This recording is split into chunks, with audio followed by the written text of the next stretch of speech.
YMCA. Anyways, welcome back. Yeah. To another lousy episode of the Lousy Show.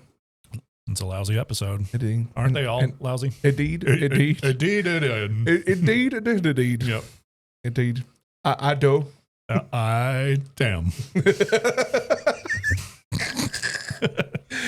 Anyways, we're back. Unfortunately. That's what they tell us, at least. Yep. Yeah. Why are y'all still watching this? This is, well, I mean, it's November. It's cold. Yeah. They don't have much else to do at this point. It's not cold here. It's 92 degrees today. Yeah. On the day of recording this in October, it is in the 90s. It is October 21st, well into fall. It was 92. I saw a TikTok, and this was it was probably the most relatable thing I've seen about living in Texas. The chick was laying in a hammock. Dude was standing there kind of up against like the back post, right? They were looking at their backyard, and she's like, "Baby, it's finally fall." And he's like, "Don't you do that." And she's like, "Wait, what do you mean?" And he goes, nah. This is Texas. This is fake fall. Yep. It's fake fall. This is Texas thinking you're getting fall. Mm-hmm. And then here in a couple days, we're all gonna be sweating. It's hard to breathe. We're at the blacktop. We can cook eggs on it again. It's bullshit. And it's Texas. Honestly, and that's true. Very true. And there's fake fall and then second summer. And then it'll go into fall. And for a brief time. Yeah. And then we get winter. Yeah. And then we get winter for 2 days. And then it'll be 80 degrees the next day. And in that 2 days, we're going to get the apocalyptic ice storm. Yep. Mm-hmm. Yeah. That could shut down the power grid. Yep. Yeah. It gets wild down here. Actually, you know what? That's a good episode. We'll just talk about how lousy our power grid is. Because honestly, it is terrible. But I'm not saying that I would want it to happen. That's not why I'm going to, when I say this next statement, that's not why I say it. But I say this because I feel like if ever a situation arises where one of these major world superpowers who just hates the U.S. Decides to, retaliate for anything, the Texas power grids could be the first thing that goes. Oh, easily. Yeah. Like, won't take much. Because the Texas power grid powers, what was it, like 2/3 of the U.S.? No, it actually only powers Texas. So here's the thing. There's 3 major power grids, technically. Yeah. One for the west side of the country, one for the east side of the country, and then Texas is just on its own. Stop. Yeah. What? Look up U.S. power grids, and all right. It's weird. I'm driving today. I was about to type about driving. U.S. power grids. Failure. Yeah. Map. That's what I need. Map. Yep. Stop. So yeah. Oh, sorry. Now they've updated. So, but yeah, Texas is on its own. So this is terrible. Yep. Mm-hmm. I know once upon a time Texas was like the hub for like all this, and they must have split because that I don't know the history of it, but yeah, we are on our own, and our infrastructure for power during the cold sucks. During the cold, during the hot, during any time that there's a higher than average power consumption. Yeah. ERCOT's like, what the fuck are y'all doing? Yeah. You need to set your temperature to 85 degrees in your dude, house. I remember when we got the notification. We got the notification from them, and I went, no. Yeah. I don't think anybody said yes on that. Vehemently, you will hear a resounding no. Like, I remember when my power went out, my AC went out. Yeah. Because we actually recorded the day after that happened. Mm-hmm. And if y'all go back, I can't remember exactly which episode it was. Future Sam, if you can go look for it, throw it here, whatever. Yeah. But I remember it, like, just it getting up into the 80s in the house. Yeah. Unbearable. Yeah. Mm-hmm. Because it was still cooking outside. It was 116 degrees that weekend. Yeah. It's ridiculous how bad it gets. And here's the problem. I love Texas. Yeah. I love living in Austin. Mm-hmm. I love the area. I do. It's just too damn hot. Yep. Like it's was nice the rest of the year. Yeah. But then from like April, maybe May to November, like half the year is just hot, and then the other half is nice, and then like you'll get 2 days of like a blizzard, and then I don't know, or it's all back to And normal. when we say 2 days, it literally like we'll get the notification, ice storm incoming. Yep. A couple hours later, we look outside and everything looks like, Jack Frost decided to nut everywhere. Mhm. And then all of a sudden, 2 days later, clear. Yep. Like Completely debris clear. might be down. There might be trees down somewhere. Yeah. But it's clear. Mm-hmm. It's insane. That was the thing this year. Yeah, we had like half an inch of ice on all the trees. One of my So, trees like, split in half. Yep. Yeah. Like Anyway, that has nothing to do with what we're talking about today. nothing. That was at just, all. I think that was like a pent up tangent that just I think needed to happen. We just needed to complain about it for Yes. a little bit. But you know what? Mm. Here's some advice. Get the fuck over it, right? We Yeah. live in Texas. Mhm. We live in the greatest state in the U.S. It's pretty good. Yeah. I didn't feel confident saying that statement. Yeah. Once upon a time.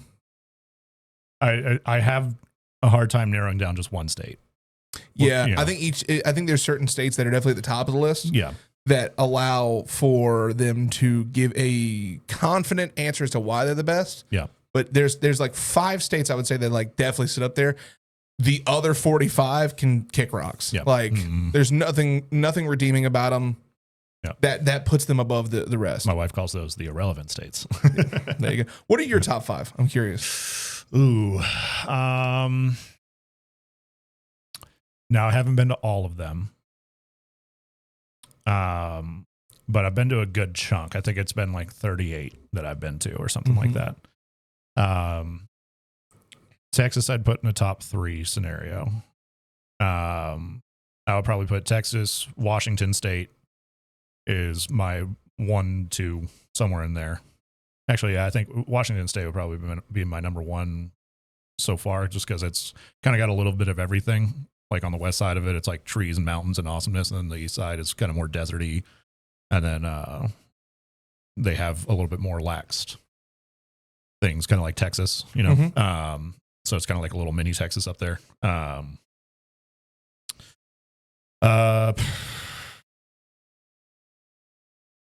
I don't know. I don't think I could say 5. I mean, yeah, Washington, Texas, Colorado is pretty cool. I really want to go to like Montana, North Dakota, South Dakota. I haven't been up there yet. Yeah, I'd love to go as well. But there's not really much going on up there, you know, at the same time, which that could be a pro or a con depending on who you are. Yeah. California is all right. Like Northern California specifically, Mm-hmm. but everything south of the Bay, I'm just like, eh. Here's the Yeah. problem for me is everything like west of Texas, Yeah. I have not been to except for Santa Monica, California. Yeah. Yeah, true. And it varies wildly all the way through that area. But here's the thing. Mm. I have done enough studies to know what those states have and hold and the experiences you can have in those areas. Yeah. And I will still say to this day that my top 3, I feel like this would change once I visit Washington State because you've talked Washington State up. Yeah. Mm. But my top 3 would easily be in there 1, 2, 3, Texas, Tennessee, Pennsylvania. Pennsylvania? Really? Yes. Okay. I have traveled there many a times, played Yeah. many a shows. The people are awesome. The food's awesome. The culture's always been great. Mhm. The mountains are beautiful. I mean, like it's a lot of people who live in Pennsylvania, it's kind of the same concept of what, when we grew up in Virginia, it was like, Yeah. granted, Virginia fucking sucks. But like you grow up somewhere, it's like, man, I want to get out of here. And a lot of people who live in Pennsylvania had that same mentality. Yeah. But here's the thing. It's like, as someone who has traveled there and been through most parts of Pennsylvania, Mhm. it's fantastic. Yeah. Okay. Yeah. I've only been once, Yeah. twice maybe, and like once was in Philadelphia, and then actually no, I've only been there once. Come to think of it, Mhm. and it was mostly like I was like 12, so I don't really remember a whole lot of it, but my uncle lives there now, so I need to go and More reason to go. visit with him. Yep. Yeah. Yeah. It's been a while since I've seen him. Yeah. Although he came down at one point, but anyway. I feel like I'll have to go and check out Washington State. Yeah. You know what's funny is we're on this tangent, and this has nothing to do with today's episode, but Nothing at all. content is what we're giving you, Mhm. and content's what we'll continue to give you. Because Sam, what are we talking about today? Today we're giving advice again because we apparently are just. I'm not going to say good at it, but that's what we do. So Somehow I feel like our show when we started our show, we started with the intent of almost being assholes without being assholes. Yeah. And we say that in the sense like when we genuinely sat down and we were like, okay, before we even start decorating, before we even like come up with content ideas, what are we gonna do? Like, what is the premise of our show? Yeah. And even that came down to the title of the Lousy Show. That's why we came up with the title of the Lousy Show is just lousy ideas or lousy tactics. Yeah. But this somehow has turned into Like an actual thing. Yeah, actual like we set out, I think, initially to be like an anti-podcast. Yeah, you know, in a way, yes. Yeah. And now it just kind of become another podcast. Well, I think like we that, still have our unique twist, but I'll say I think we set out not necessarily, I wouldn't say to be an anti-podcast, but we set out to not be your normal. Now let's sit down and talk today. You know what's crazy is I read in Forbes the other day, right? Oh. Yeah, like we went away from that because we kind of wanted to be like you said, the great term is the anti. Yeah. But somehow we ended up, and you all enjoy it. Seem to, at least. Yeah. We ended up becoming an advice giving podcast, and I'm cool with that. Like, y'all want to hear what we had to say, so full send it. Although our topics today are, I think this is where the anti part comes in because like, I can think of 2 of these that might be relatable. The other 2 are very niche, very specific. And you know what? That breaks our mold Yeah. and it gets us out there to other things that may happen to us at some point. Yeah.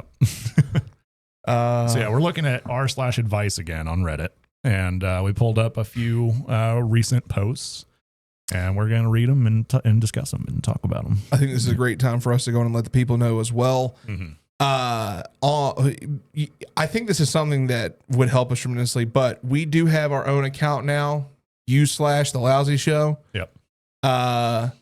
You know what may be awesome is just us creating our own Reddit page one day. Yeah, like cool. our own subreddit. Yeah.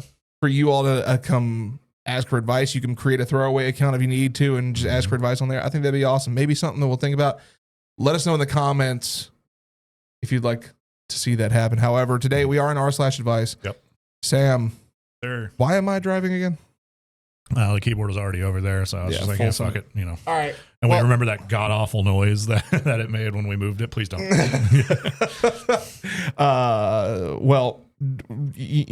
Rock, paper, scissors for first. We haven't done that in a while. 2 out of 3 or just 1? 1. All right, I'm go scissors. All right. On scissors? No, I'm gonna do scissors. I'm just letting you know that now. Okay, sick. Yeah. Rock, paper, scissors, shoot. All right, cool. Cool. Awesome. Yep. Sometimes that gets people, and then they immediately do paper, thinking I'm going to do rock. You know, like and so.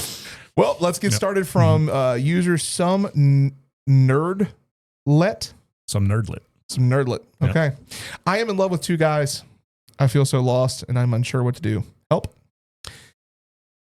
Not gonna lie, the title definitely caught. When we saw that the title caught me, I was like, wait a second. Yeah. All right. You're like, click on it. Because the funny thing is, I feel like we've dealt with a couple ladies like this as well. Hello. Let me just start off with some context. I have been in an LDR relationship for about 2 years now. A long distance relationship. ATM machine. All right. Let's go.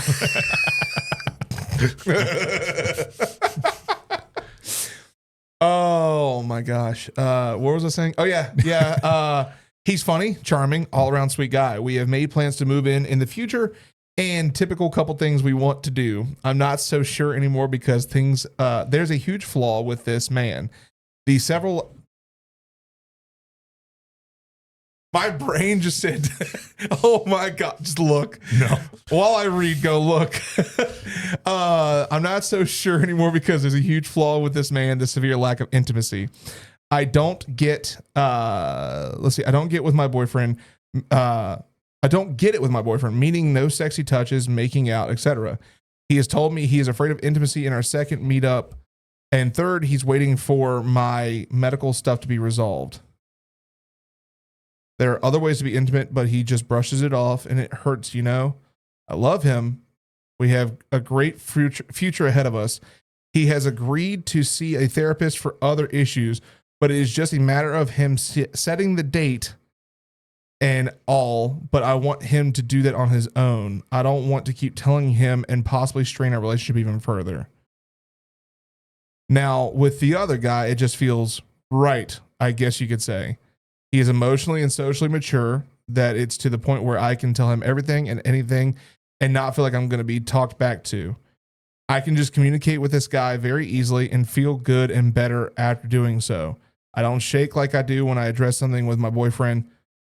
That is a huge thing for me. Yeah, we have the same values and want the same out of life. He has an open mind and will not hesitate to ask questions that seem to care about me rather than just himself. It's calm, relaxed, and it feels like we can talk for hours without getting bored. I don't know. All this is very confusing and I'm lost. To be blunt, I need help. Bark at me, call me stupid, agree with me, do whatever. I just need others' input on what to do. Okay. I'm just coming out and say that it sounds like dude number one, which we'll call in the first paragraph, sounds like he's just a friend at this point. Like, not even. Like, but I mean, well, like, I'm not even talking like a good friend. I'm just talking like somebody you know. You know what we're going to do? Because these are so brand new, we're going to add our thoughts in. Why you got to spring that on me? You know, yeah, no, we're not. We're gonna formulate a thought. We're gonna put it in. Okay. These are brand new. If you notice, the time stamp on this is an hour ago from starting our recording. Yeah. So fresh. We might even be the first one. No, there's 6 other comments. Oh, damn. Already. Yeah. Okay. Well, we'll add in ours. Okay. Go ahead. I mean, yeah. Like, I mean, if a relationship, at least in my opinion, I'm sure you probably agree with me, should be not only somebody that you're super compatible with, that you talk well with, and everything else like that, but then also somebody that you can be intimate with and, you know, be close. I mean, everybody's got their own different, like, definition of that, but it's sounding like, based off of this paragraph, that that's something that's important to her, is intimacy and touch and, you know, just a little bit of sexiness every now and then, you know. And so if dude number one is not even, I understand he's saying he's want to go like see a therapist, but that's a lot of broke you got to fix, you know? So here's the thing. I agree with you when you say, you know, really everything you said, I agree with. Yeah. I disagree that this is a friend. I mean, the shaking part definitely throws up some red flags. That sent so many red flags up for me, because if you feel that uncertain, if you feel that nervous to talk to someone that you call your boyfriend, but you feel completely confident and completely comfortable with talking to other dude. Yeah. Here's a couple questions I have. Number one, it did not state in any format that you are polyamorous, nor do these guys know that each other exist. One's a long distance, sounds like the other one's right near you. Yeah. So first and foremost, you need to be honest with them. Yeah. I think it's unfair to be trying to dance around with two dudes like that without the communication that they know the other exists. Yeah, I think we need some clarification, because like it doesn't seem like she never really says that the second guy is even a romantic connection there. Well, you know, other than it just because they just communicate. He's emotionally and socially mature to the point that I can tell him everything and anything and feel like I'm going to be talked back to. I can just communicate with this guy very easily and feel good and better after doing so. I don't shake like I do when I address things. It's a huge thing for me. We have the same values and want the same out of life. He has an open mind. Let's see. Oh yeah, no, she's not. Okay, yeah, you're right. She's not even romantically involved. Yeah, no, I think this is just a guy friend that's close by. Okay, so boyfriend's long distance. This is a guy friend that's close. Yeah, but you're in love with both of them. Correct. Yeah. So yeah, it's not, I don't think she's secretly doing something with this other guy. I think this is the classic friend zone. It's not common that I ever want to be like this, especially on our show. Yeah. But I feel like this is one of those situations where we have to be like this. We got to be blunt as hell with this one. I mean, pretty blunt. Yeah. I mean, if it's getting to the point of like you're nervous to communicate with your partner, like the number, when we've said it time and time again, I'm going to have to put up a stupid fucking graphic again. But in a relationship, you have to have Communication. And I fucking hate that I brought that up. What I love is the difference, because I know I'm lighting up a room right now with that smile, and you're just. Yep. It's more I have to edit. I'm just happy you're finally coming around to it. Yep. But anyway, a relationship is first and foremost, you got to be able to talk to each other Absolutely comfortably and have real conversations, because life is fucking hard. Yep. And you need to be able to get through it together. Yes. It doesn't sound like that's happening with the first guy. I'm also going to say something very, very important too. And this is something that needs to be addressed very directly. While communication is important, romance comes in different phases. Yeah. Romance comes in different ways. Mm-hmm.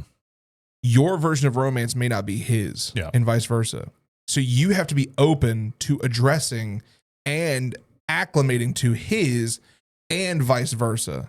What it sounds like to me is with LDR over here, you don't want any part to do with his kind of intimacy and romance. And the same is, you've put that block up. So what does it say? He's already going, well, man, if she doesn't want to do that for me, I don't want to do that for her. You know, that's going back to communication. That's important. But the problem is, like, if you are firm in your belief of how romance should look for you, and your partner does not fit that mold, do not be with that partner. Yeah, because all you're going to do, you're going to stress yourself out. You're going to get to the point where you have a lot of resentment for your partner, and they're going to do the exact same thing. Yep. Yeah, I think at this point, like 2 years, gave it a good shot. But I mean, you have an honest conversation with them and be like, look, we can't do this anymore. Bro, I'm 31. I'll be 32. Yeah. I'll be 32 this month. Yeah. And look, in my 32 years of life, I can tell you right now, I had 2 different relationships that were longer than 3 years. Technically 3, I should say. 1 I'm still in. But, you know, of the first 2 that I had, it's better to call it ends. Yeah. You'll get over it. It's going to suck for a while, but you do make it through. Yeah. I think overall, it just makes everybody's life better to be honest and communicative, you know? Yeah. Like it's sad that it's hard to do these days, you know, but everybody has these kind of picture perfects, like this is what a relationship should look like. And, you know, it never looks like that. And I want to say this just to clear the air too, based on the title. I am in love with 2 guys. Yeah. Especially after what she typed out here. Honey, you ain't going to fix him. Nope. You ain't going to fix him. Also, we should probably address, we never really got clarification on if it was a she. Could be a dude. Oh, we yeah, don't know that. valid. So, yeah, I'll still say, honey, you ain't going to fix him. Yeah. Like, either way, like, you know, it doesn't matter if it's guy, girl, guy, whatever, you know. You're not going to fix your partner. You're not going to fix your partner. No. Getting into a relationship to fix somebody never works out. Oh, God, no. Never works out. So, let's also read the comments, too, before we jump too far into it. It sounds like you already know what you need to do. The other guy is much better match for you. You aren't married to your boyfriend, so I'm not going to advise to work it out or make compromises. You're free to be picky and choose for yourself a man you have more connection with. It'll hurt to break up, but that's life. He'll get over it, and so will you. Yep. You think he might be a better match? I feel like I need to be 100% sure before I break up with him, or I feel like I might regret it. Not the best feeling in the world. I mean... Yeah, there's never going to be a 100% guarantee on anything. The best you can do is make the best decision for you right now. OP. Some key... You got 2 S's there. Let's do this. Some key thoughts.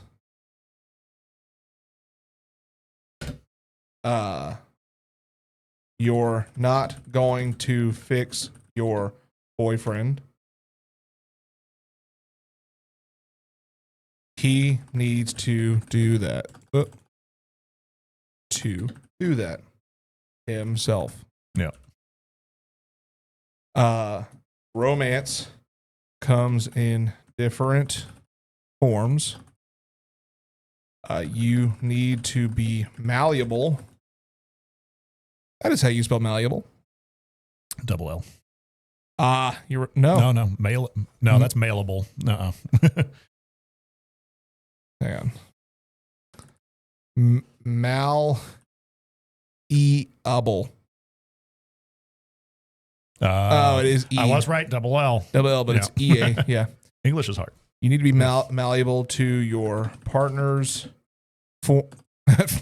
I can't type partner's form, just as they have to do the same for yours. I would say more there instead of saying that you have to conform to each other. You have to find somebody that you work well with.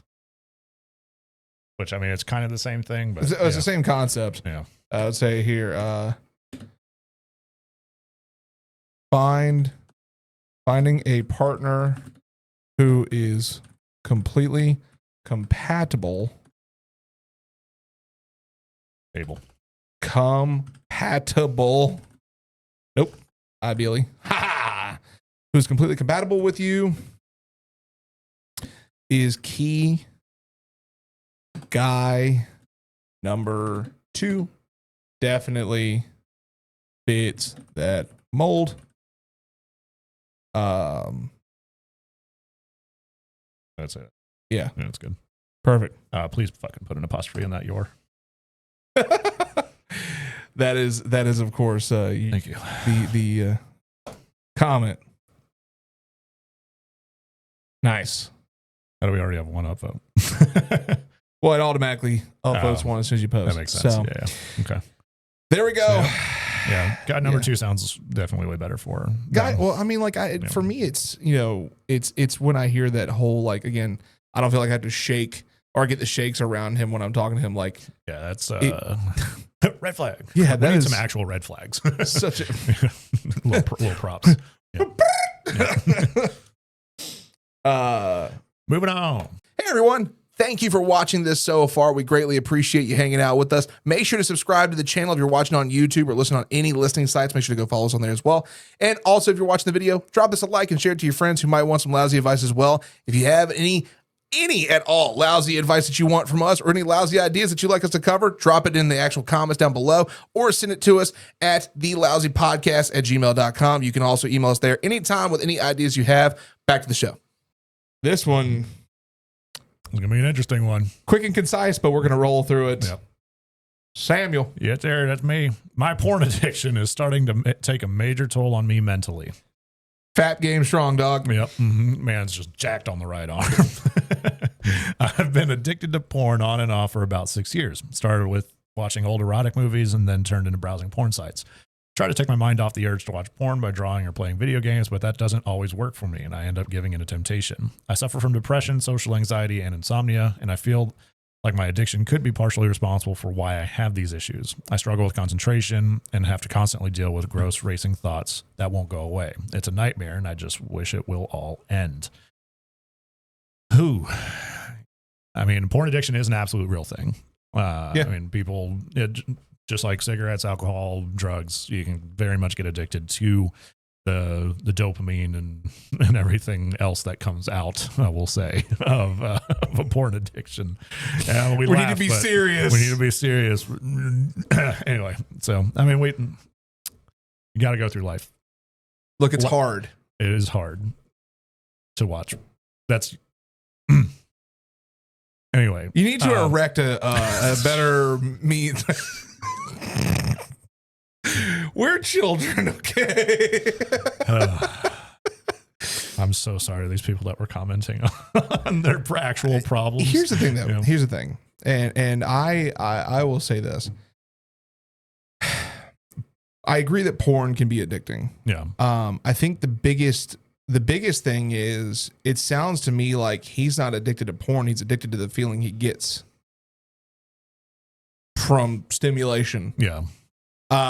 Because, you know, you could sit there and browse Instagram, right? Mm. And an e-girl pops up on your feed and shows off, you know, half the coochie, right? Yeah. And your immediate thought isn't going to be like, oh, you know, like it's, oh, she's hot. Cool. Yep. Keep scrolling. Right.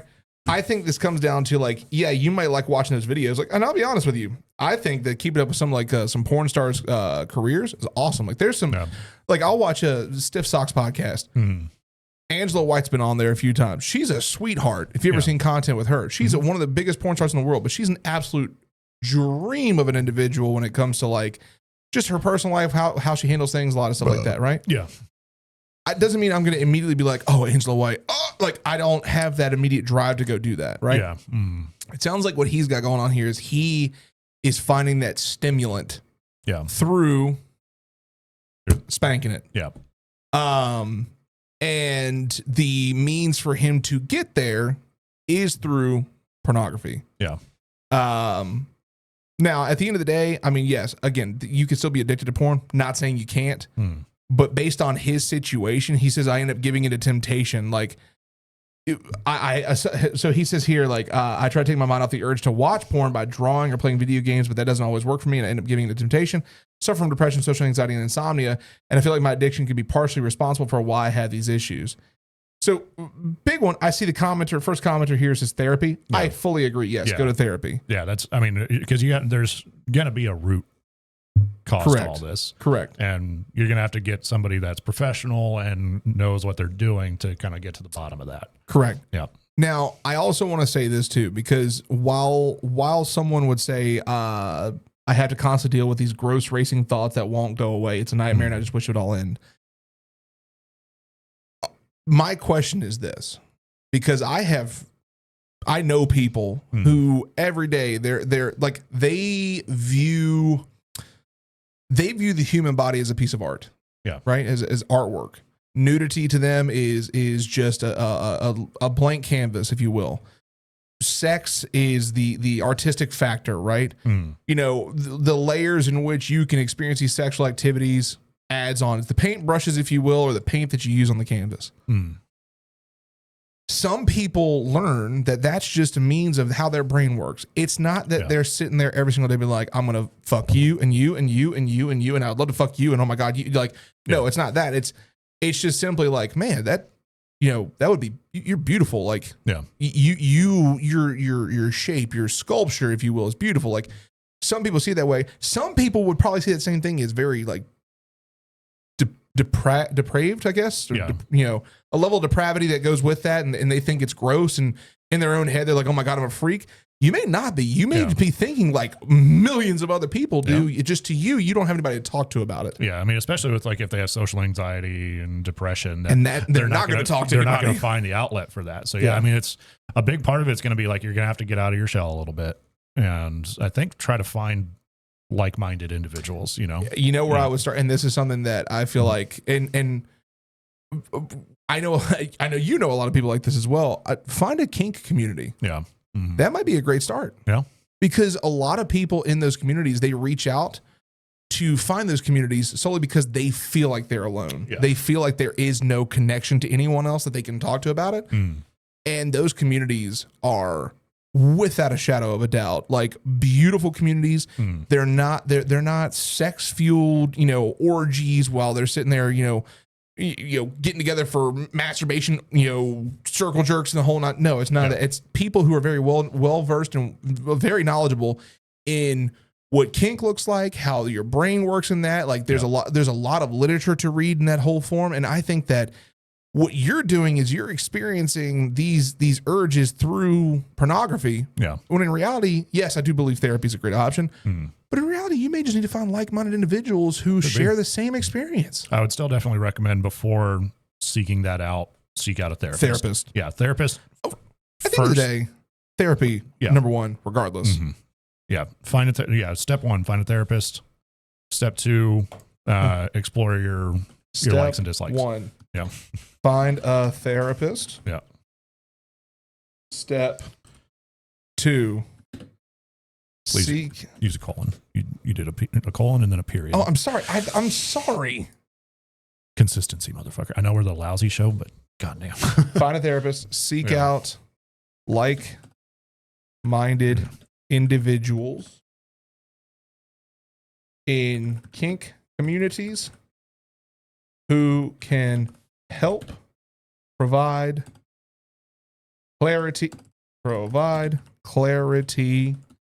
into the nude world that you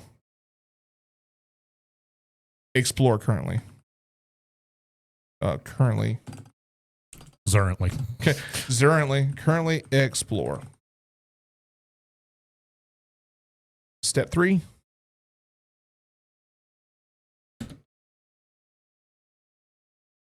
You got this.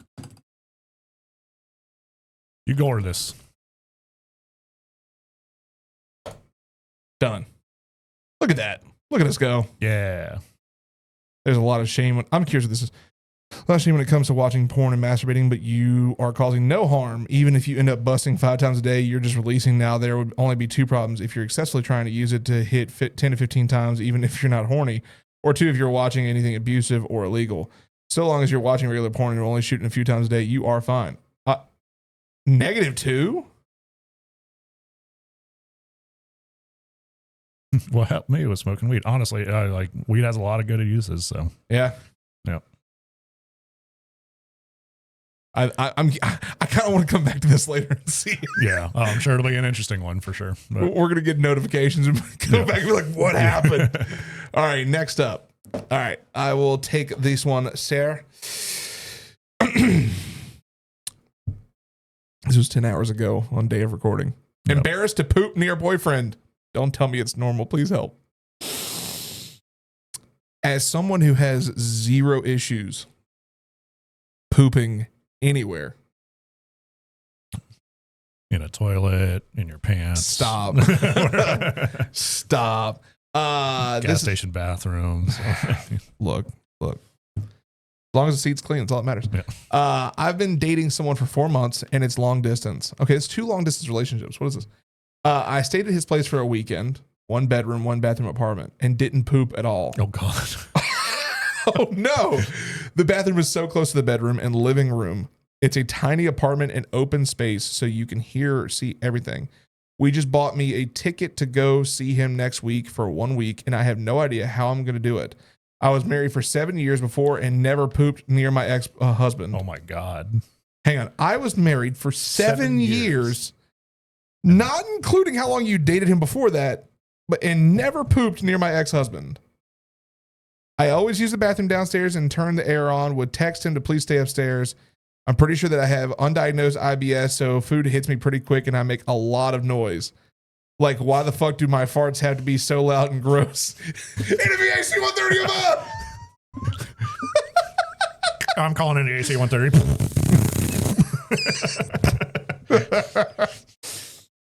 Oh my God. If it was just the smell and no farts, I would be less anxious because I just use poopery or a perfume or open a window. But unfortunately, I get super gassy. Sorry, TMI. The most I've held my poop was for 4 days. Oh God. At a camping trip with my ex, and I felt sick. I decided, fuck it, I need to go, and my body just wouldn't go. It's like I freeze. I have to be alone and relax. Please help. I was thinking about getting a hotel room and just going there every time I need to poop. Oh no. I could tell my boyfriend I needed to run an errand daily and just go poop in the hotel room in peace because I can't even do random stores or gas stations or public bathrooms. Need real advice. Ooh. So I'll start this off with, I'll say we got that out the way pretty early in our relationship.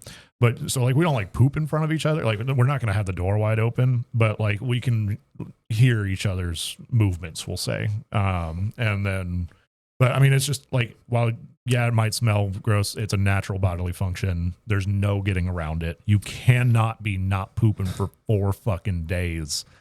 Or potentially even a week in this scenario. Or 7 fucking years. Fucking years. Like, you need to just say, hey, some shit's going to happen and you're going to hear it. And just fucking go for it. I know that's hard, but like it's a natural bodily function. I feel like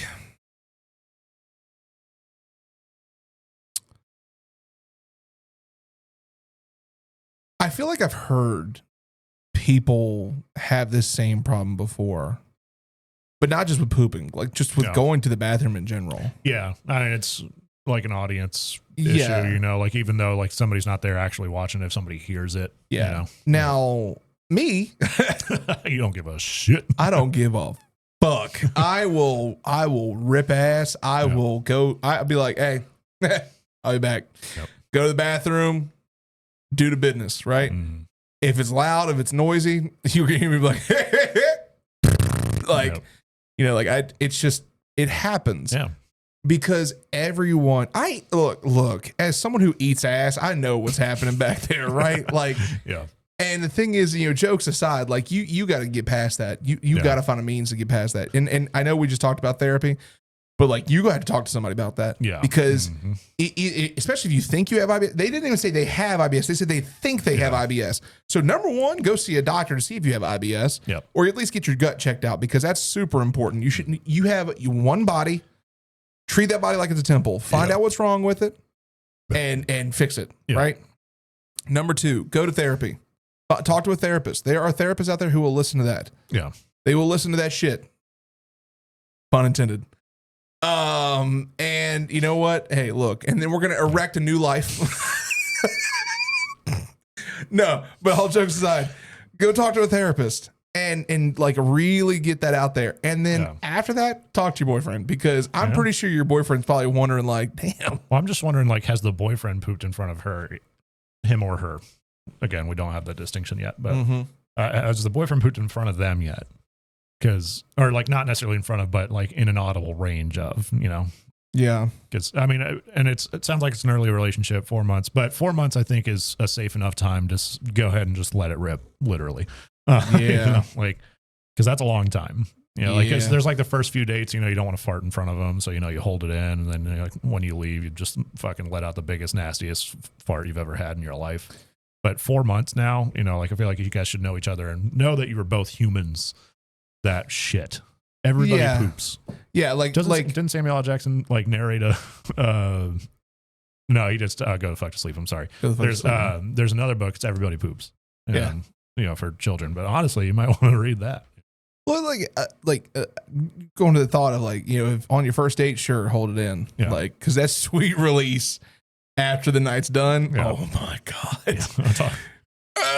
Like your near orgasm just from a fart, bracing for impact. But like, how do you not like? You got to do it, like, and you can't get around it. Like, it's gonna smell. It's gonna, but just get some good Febreze or something like that. But and the fact that they were actually contemplating buying a hotel room. Yeah. That is, let's say you buy a cheap one, $50 a night. Yeah. You were there for how long? A week. That's $350 that you were spending to take a shit. Yeah. Okay. Sam, what do you think here? I'm thinking first thing would be consult a doctor about the IBS. And then, because they can potentially give you something that will help with that. Okay. I would say a second thing would be, after that, seek out a therapist. Yeah.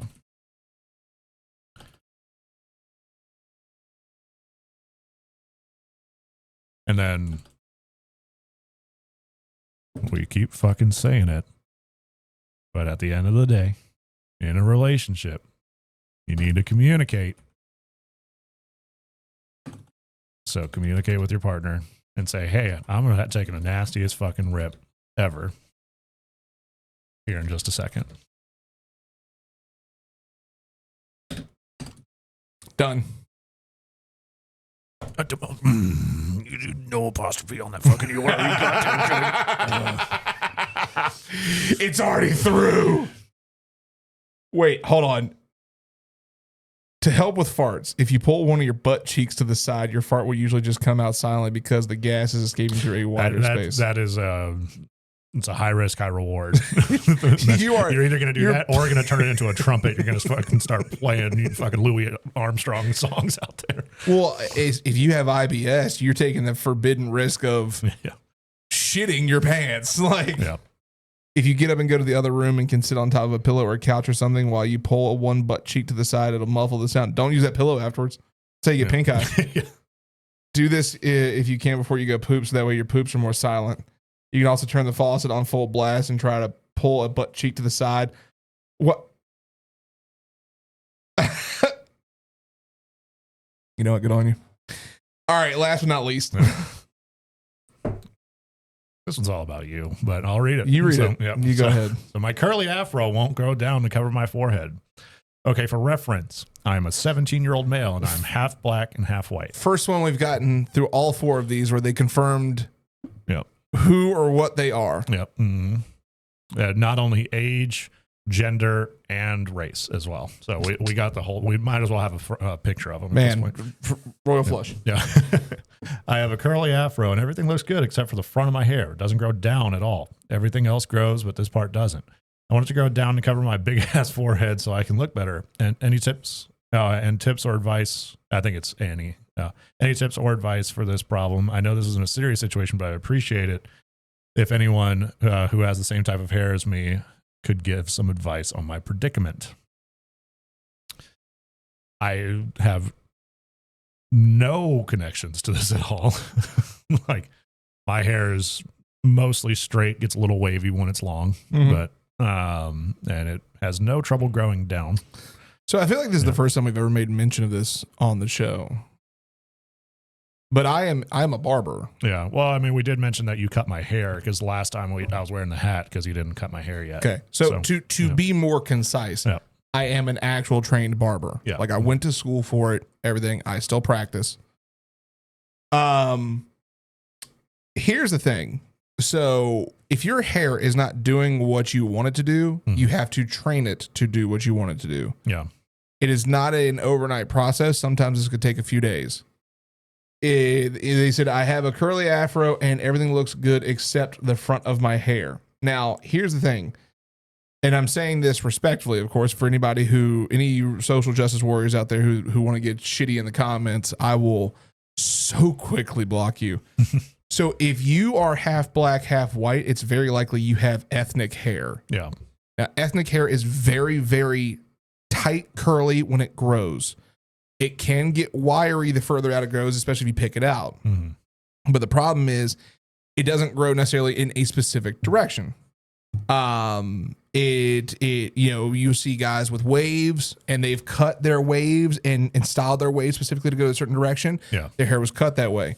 I mean, hell, you have to cut ethnic hair a completely different way than you would cut any Asian head or white head or what have you. Like, each head has a different means to cutting it, right? Like the hair grows a certain way. That makes sense. For instance, one of our best friends, Anderson, I used to cut his hair all the time. Yeah. And that was one of the biggest things he would ask me, like, when he first started coming to me to get his hair cut. Well, literally the first thing he asked me was like, do you know how to cut a black man's hair? Yes, absolutely. Yeah. Because you have to, like, the way you cut it is very unique and specific.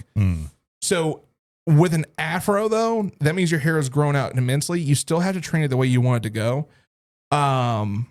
It says it looks good in everything except the front. It doesn't grow down at all.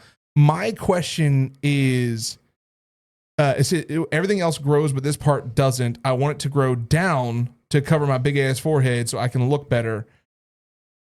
So I want to know. There's a clear question I have here. Growing down means one of two things. Either it doesn't grow on your forehead at all, like where your hairline usually would be, or it's not growing down. Like, it's grown out, but it's not going down. Yeah. That would be my question. If it is the fact that it is grown out, but it's not going down, train it. Yeah. Train it to go down. It'll fall where you want it to fall. Typically with afros, though, like, it's not meant to fall. It's meant to be large, round. If it's not growing there, you could always, especially if you're 17, I mean, I see the comment here, head massages can stimulate hair grown by bringing blood to the area. This is true. However, it's not 100% foolproof. Yeah. You could look at hair follicle transplants. That could also help. Again, not 100% foolproof. There are methods to seeing what happens or what you can do. But typically with an afro, I mean, if you're trying to grow it out more in that area or grow hair in that area, best thing I would say is speak to a dermatologist or someone who can actually, look at your hair follicle, see if it's actually active hair follicle there. Yeah. Because everyone's got hair follicle like lines. Like, even if your hairline comes back, your hair follicle is still in there in that area. It's just not visible. Like, it's dead follicle. Yeah. There may be ways to bring it back to life.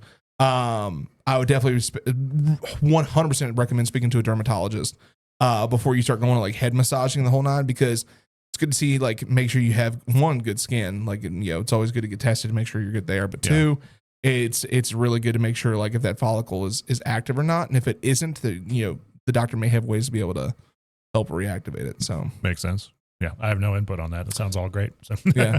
Just little detail for anybody out there. And this is also for the ladies too, like the same concept. Like, ladies, I know some women have thinning hair at their forehead line, or especially down by like the tops of their ears and such, where it starts to thin out more. It's a good thing to just go talk to a dermatologist. Kind of get that skin looked at, but also see what the follicles looking like underneath. You just see if you can reactivate it at all. Again, sometimes they might recommend hair transplant, like hair follicle transplant. That is a very, I don't want to say invasive surgery, but it is a very difficult surgery to have, because you are effectively like forcing new follicle in. Yeah. And it's not a fun experience. Like, it's a very, very, it looks painful. It's a very detailed surgery to have. It's a very specific surgery to have. And you have to abide by like every single detail, or else it's not going to work. Yeah. Like, you'd be paying however much it is to get it done, and then it would all just fail. Yeah. So, let's see. We highly recommend speaking to actually, hang on. Do this. One question. When you say, let me get my mic out of the way for a second. When you say it won't grow down, are you saying that it won't grow at all, or that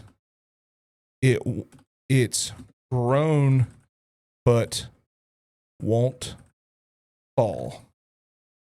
Afros are meant to be standing,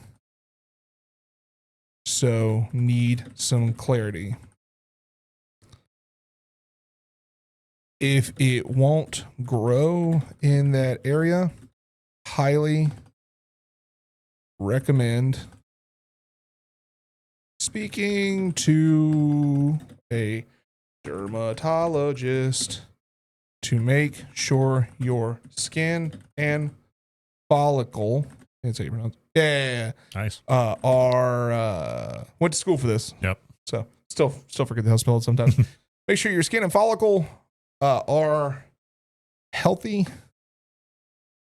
and if not, how you can activate the follicle.